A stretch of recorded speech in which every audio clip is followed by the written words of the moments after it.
In this presentation, we will discuss the image analysis of the forearm projections, AP and lateral.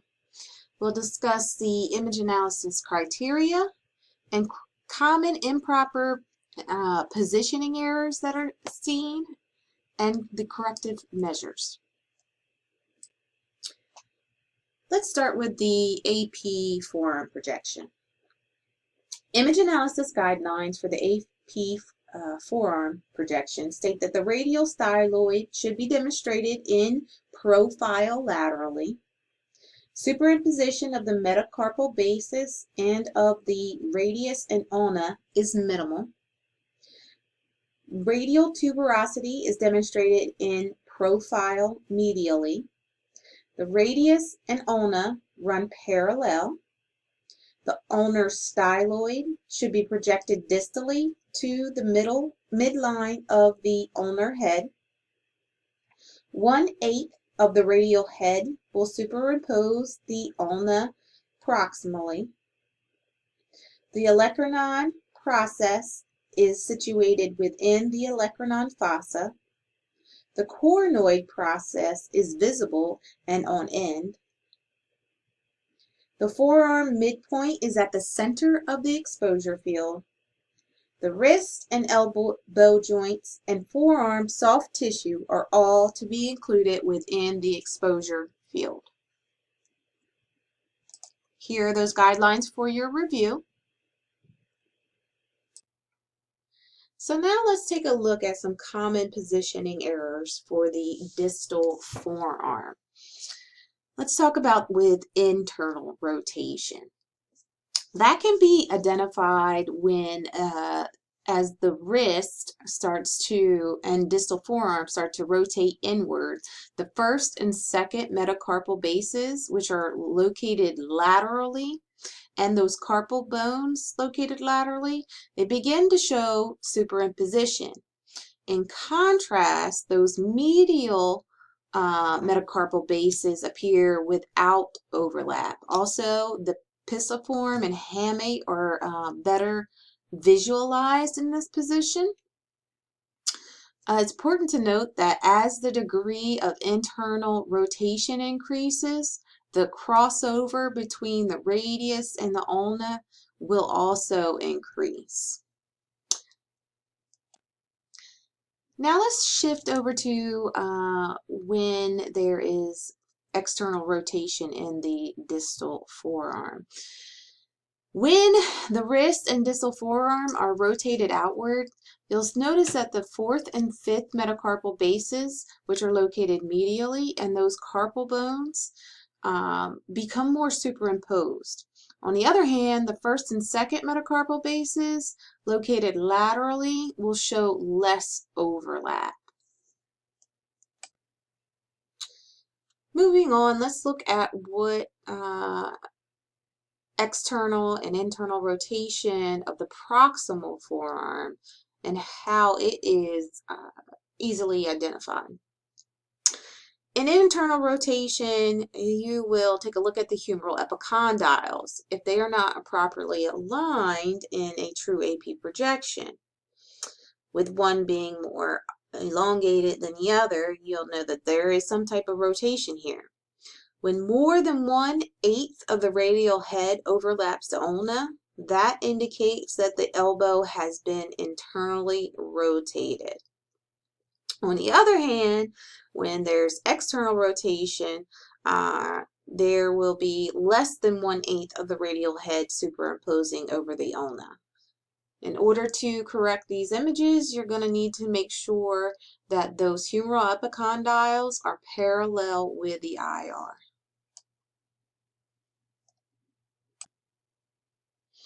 Go ahead and review this first practice analysis and answer the following question. So let's take this practice analysis together. First, you want to look at whether or not we have captured all the anatomy that is required of us for this projection. In this case, the elbow appears to be correctly positioned, but the olecranon in this image is clipped, indicating a possible issue with image capture here. If you take next, we want to look at the anatomic structures and are they properly aligned. The first and second metacarpal bases, as well as the laterally located carpal bones, are superimposed, while the medial carpal bones and pisiform are clearly visible. This indicates that the wrist is internally rotated, which affects the alignment of the bones. Additionally, there's uneven brightness between the proximal and distal forearm. This should indicate to you that the proximal forearm is located at the anode end of the tube. In order to correct this imaging, we need to keep the AP elbow projection in its place where it is positioned, but externally rotate the wrist and hand to achieve that true AP position. We should also adjust the position of the distal forearm to the anode end of the tube, taking advantage of the ano-heel effect. Finally, we need to realign that central ray to ensure that the proximal forearm is fully included within the field of view. These adjustments will result in a more accurate image. Go ahead and review this practice analysis and answer the following question.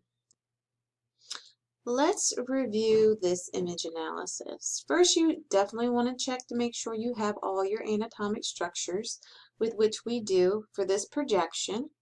Next, we want to review for any positioning errors. As you can see that the first and second metacarpal bases and carpal bones are superimposed while the medial carpals are well demonstrated. This indicates that the wrist is in internal rotation. Additionally, less than 1/8 of the radial head is superimposed over the ulna, indicating that the elbow is in external rotation. There's also, again, an uneven brightness between the proximal and distal portions of the forearm, which should indicate to you that the forearm was positioned at the anode end of the tube again. To correct these issues, you want to externally rotate the wrist and hand to achieve that true AP projection, and internally rotate the elbow to align the humeral epicondyles parallel with the IR. Additionally, we should reposition the distal forearm at the anode end of the tube to take advantage of the anode heel effect, thus ensuring an optimal image. Let's move on to the lateral forearm projection. Image analysis guidelines for the lateral forearm projection state that the anterior aspect of the distal scaphoid and the pisiform are aligned. Distal radius and ulna should be superimposed. The radial tuberosity is not demonstrated in profile. The ulnar styloid is demonstrated in profile posteriorly. The anterior aspects of the radial head and coronoid process are aligned. Forearm midpoint is at the center of the exposure field. And the wrist, elbow joints, and forearm soft tissue are all to be included within the exposure field. Here are those guidelines for your review.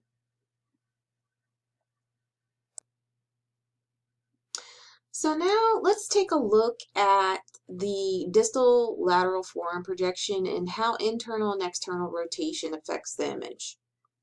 In internal rotation, when the wrist and distal forearm are rotated inward instead of being positioned in a true lateral projection, the distal radius appears anterior to the ulna.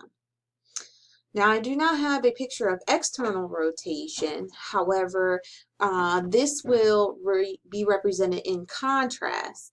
When the wrist and distal forearm are rotated outward, the radius is shown posterior to the ulna.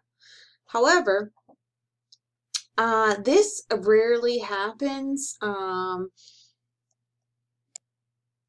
should say this happens only with when the elbow rotates in addition to.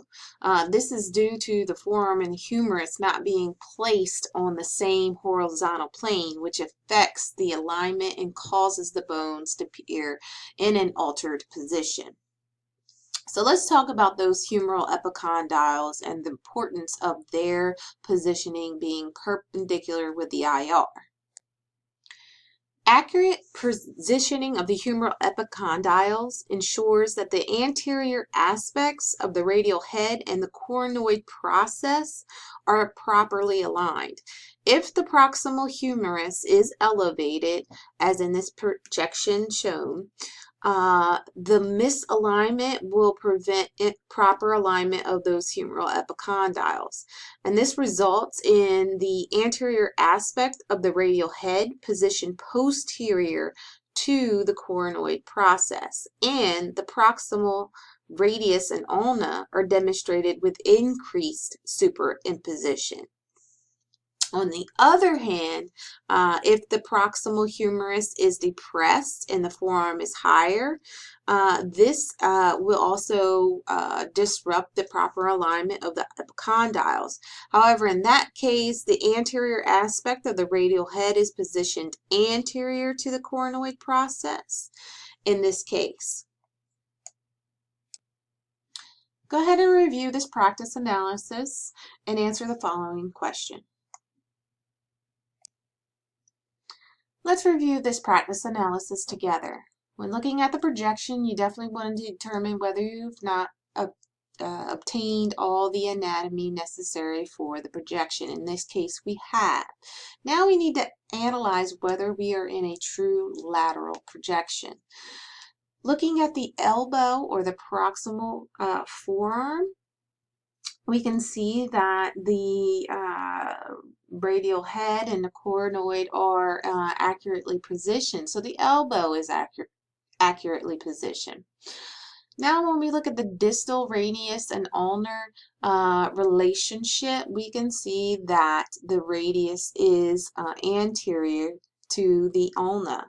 This should indicate to you that the wrist is internally rotated. In order to correct this imaging error, we need to externally rotate that wrist until the radius and ulna are superimposed.